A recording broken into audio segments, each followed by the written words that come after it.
Good morning, this is World Talks on TVP World, and my name is Anna Kalczyńska.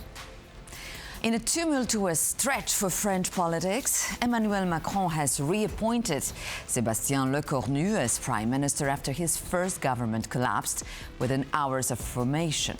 The stakes are high. Economic headwinds from swelling public debt to stagnating growth coincide with political polarization at home. And abroad, the conflict in Ukraine continues to unsettle geopolitical balances and forces NATO and European leaders to reassess their strategic priorities. In this context, we speak to Romain Le Quiniou, Managing Director, Eurocreative, to explore how France's internal economic and political turbulence might ripple outwards, affecting France's role in European security architecture, NATO cohesion, and broader regional stability. Good morning, sir, and thank you for joining TVP World this morning. Good morning. Thank you for the invitation. So, with France's economic uncertainty and political fragility, some experts and defense analysts worry about a potential slowdown in French military spending and strategic engagement. To what extent could such constraints weaken NATO's collective readiness, especially in Eastern Europe, where deterrence remains crucial?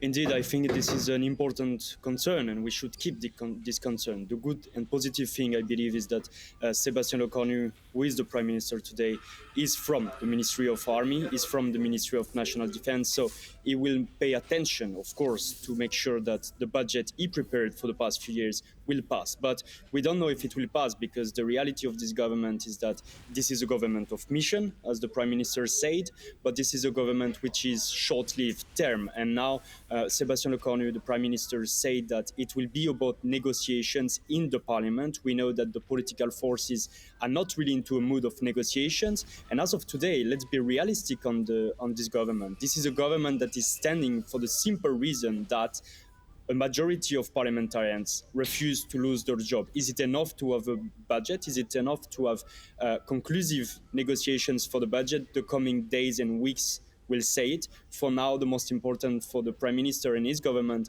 is to win the vote of confidence, is to not be censured. Rather, today, this is in a good path, but we cannot be sure. Right. So, as you just mentioned, Sébastien Le Quiniou, he's former Minister of Defense at the head of French government. He, of all Frenchmen, understands best the seriousness of the geopolitical situation France and EU finds itself in. On the other hand, the EU is increasingly pressured by the US to take more responsibility for its own defense. So, given France's traditional role as a driver of European strategic autonomy, do you see a potential vacuum in European defense leadership? There is definitely a vacuum, and this vacuum is not new. I don't believe that Sébastien Le Quiniou is the only one or the best one placed to see the geopolitics. Is one among others, because I think that in France we had a change over the past few years, a late change, and I'm the first to recognize that this change was too late. But since 2022, or rather 2023, France has changed when it comes to European security, when it comes to Russia. Now France is more inclined to, be helpful in a consensus when it comes to European security, which means that France recognizes the importance and the centrality of NATO in our defense, but France still insists indeed on European strategic autonomy and more realistically on a greater part of European pillar of NATO, which I think is realistic but true. We lack leadership and we lack money, and at the moment we cannot see who is being able to prove this leadership.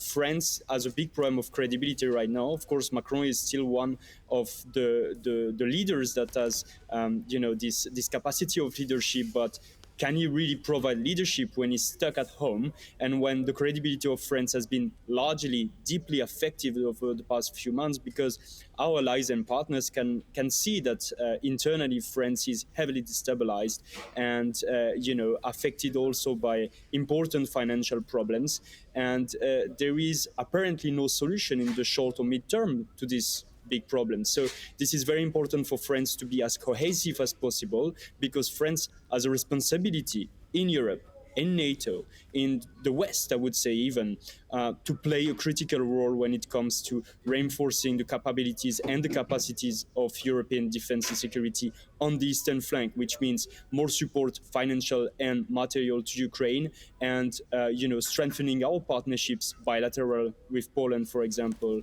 We can hope also to have more cooperation with Romania. So France has a critical role to play, and no matter the internal conditions, the domestic political conditions at home, France has to do something, and France has to stand up. I don't know if we are the leader, if France is the leader of this European security, but France has to be one of the leading voices, that is sure, given his political and military power today. Exactly. So how significant, you think, is France's political uncertainty for NATO, for its unity and also for broader deterrence of Europe against Russia? As long as today France is very clear about the deterrence and France is very clear about NATO, we are a committed ally of NATO and we will remain to be. I know that over the past few years, France has been seen as a critic of NATO, but I think that as of today, there is no doubt to have from partners when it comes to NATO, when it comes to France's role in NATO and in European security. France is here to help, to provide its capacities, its capabilities, to deepen its partnerships. We know, for example, that there are ongoing discussions when it comes to French deployments and how we can or not reinforce it over the next few years. France is present in the Baltic states with a permanent mission. France is present and is a leading nation, framework nation, to the Eagle mission in Romania with 1,500 men deployed on the ground. So France is very present, concretely, realistically, humanly, with military forces on the ground. There are also discussions, of course, to see, how France can adapt to some extent its nuclear posture, nuclear deterrence posture.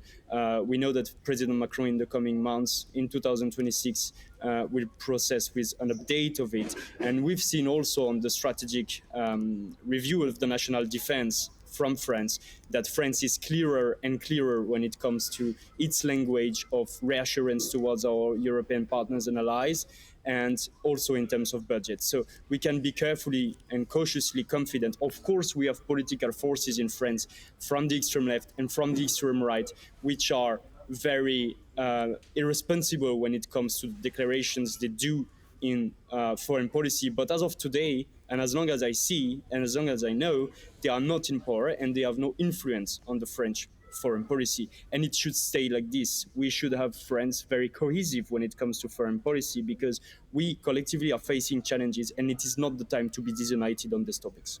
Good to hear that. We really need France in this collective effort here, both in NATO and the European Union. However, the European Union, as I said, is under rising pressure from the United States mainly to increase defense spending and coordination. So how realistic is it for a fragile French government to push forward initiatives like European defense integration, given the fiscal and political constraints it faces? No, absolutely, and I share your concern. France has been, guaranteeing that we will increase the budget. There has been an increase over the past few years for the military spending, but there is also a reality in which France has not many space, and I agree on this, and it will continue to be like this because we know that fixing the French financial structural problems, because we are talking about structural financial problems in France, and it looks like this government will not be in any capacity to fix those things. We know that the process for the reform of pensions has been paused, so it proves that France is unable today to fix its financial problems, and it will affect the defense spending for sure. But what is interesting and what is necessary to understand also, it's given this problem that France and other countries are facing. France has a severe problem in finances, but many European member states have some problems and have some concern at this level. The European Union is creating also tools to make sure that, these issues, these financial challenges or budgetary challenges will not impede the Europeans to reinforce, strengthen our defense. And here, for example, I'm mentioning the safe mechanism, which is not free money, of course, but this is exactly the kind of financial tool that we need, because it is proposing European member states, those who are willing to subscribe to this program, to this instrument, to borrow some money at a very, very low cost, and to invest immediately or as soon as possible in defense, reinforcement of capacities and capabilities. So I think this is the way forward. Europeans should acknowledge that, you know, they have some restrictive budgets and financial problems today, that it will remain so, and that the only way to boost our collective security and defense is through cooperation, it's through European cooperation. And as of today, we can see that there are still too many competitors when it comes to European defense and security, and especially when it comes to European defense industrial base. And now it's time for better cooperation, which means spending more, but spending more intelligently and in cooperation, so we are sure that we are not losing our money and that we spend on the things we need as soon as possible, also as the long term, because this is not just about capacities to close the gap with Russia. This is also to invest in the future of defense and security, invest in the technology we need to be sure that we are not late in the next 2 or 3 years if Russia decides to attack us, but at the same time not to be late in the next few decades, because this is a race on the long term as well. And we should not forget that as of today, Russia is the main threat, will remain so, but this is not the only threat that Europeans are facing. Absolutely. And will continue to face. On the other hand, we are facing also a situation where Ukraine is being helped, but less and less, and it can be seen in the numbers. So it raises a quick question about France's international commitments, as far as how much can it be a reliable partner. So are we entering here a period of deeper strategic uncertainty and vulnerability? As you said, France's support to Ukraine is a commitment, and France should keep its commitment. This is not just about supporting Ukraine. This is fundamental to support Ukraine for Europeans and therefore for France, because once again, France has a special responsibility given its military and political power. But this is also credibility for France, that you are not betraying allies, and you are not betraying the ally that today is keeping Europe safe, or at least safer, right? So France has to continue, and the French political elites, especially those in the government, have to find a solution, have to make sure that the public opinion, the French citizens, understand and continue to be positive about the support to Ukraine. This is a political challenge at the domestic level of every day. This is not just about convincing people that they should, stay on the right path when it comes to democracy, when it comes to finances, when it comes to basically ensuring that France is a functional state. This is also by convincing people that the right choice has to be made when it comes to foreign policy. And the right choice today is to reinforce the European security, first and foremost by supporting Ukraine. And it should continue like this. And France has a special interest in this. So by supporting Ukraine, French citizens, as well as French elites, need to understand that the support of Ukraine is a French national interest. Thank you so much, Romain Le Quiniou, Managing Director, Eurocreative, and all this against a backdrop of a meeting of European and NATO defense ministers today in Brussels, and topping the agenda is, of course, support for Ukraine and Europe's military readiness. Thank you once again. Thank you very much for joining us here this morning, and thank you for watching World Talks. Thank you very much. Please stay tuned for more interesting comments.